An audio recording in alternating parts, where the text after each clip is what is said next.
Так, ассаламу алейкум. Азыр биткоин графикасын анализ кылабыз. Мен демекке киргизген анализ бул мен чийген уровендерден өтө эле ылдый түшүп кетти. Ал мындайча айтканда иштебей калды. Бирок мен өтө ылдыйкы турган минимумдардагы уровендерди көңүл бурбай карап койгонмун. Мындайча айтканда ылдый түшүп кеттик десек болот. Мен бул жерден точка ход өйдөгө өзөт деп анализ кылгам. Бул тараптан үстүнкү уровенге кетет деп, бирок ал иштебей ылдыйга продажа болуп кетти. Азыр бул жерде мындай караганда бизде эң чоң уровень 73519 бар. Муну уровень мындай поддержка катары колдонсок болот бул жерде. Будан эгер крайний случай ылдыйга деле түшүп кетиши мүмкүн. Мисалы бул проторговканын 50%-ине, мисалы үстүнкү минимум менен ылдыйкы минимум алганда мынакей 50% болуп эсептелет. Бул экинчи түшө турган жерим менин оюмча да. Азырынчараак битоктон менде эч бир позиция жок. Бул жерден позиция минус кирип кеткен. Азыр мен бул жердеги эң позиция 71деги бул уровеньди күтөм. Ылдыйга чейин түшүп келип бул жерде проторговка болуп калышын. Азыр суббота, воскресенье күнгө караша бул ылдыйга продажа болду десек болот. Анткени мен жумуштардан көп бошобой жатканман, көп графиканы карабай калгам. Азыр эмне жаңылык болуп атат, эмне үчүн түшүп атат, алардын баарын азыр жаңыдан окуп баштадым уже. Эмне себептен мындай куйлуулду жана эмнеге алтын түшүп кетти, анын баарын уже окуп баштадым.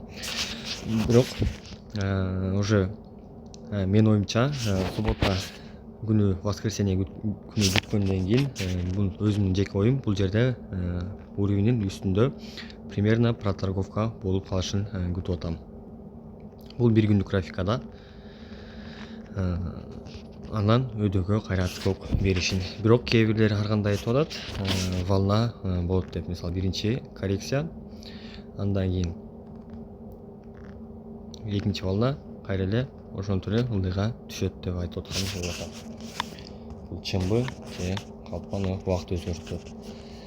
Так что азыр менин план боюнча битоктон күтө турган уровеним 2000 жана 71000 деп койсок болот. Покупкага долгосрочныйга чейип койдум өйдөнкү уровеньге чейин. Эгер түшүп кетсе, анда бул үстүнкү минимум ылдыйкы максимум ылдыйкы минимум менен өйдөнкү максимумдун 50%-нен точка ход караштыруу баштаймын. Бул өзүмдүн жеке оюм битоктон.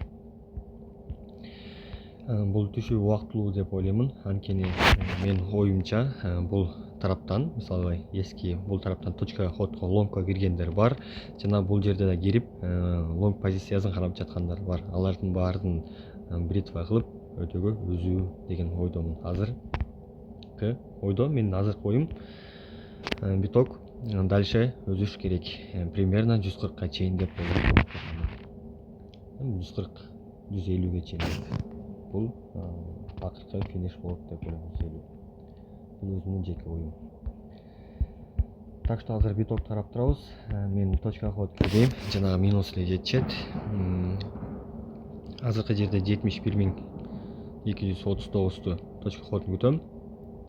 Ылдый түшүп проторговка болуп өйдөгө кетишин.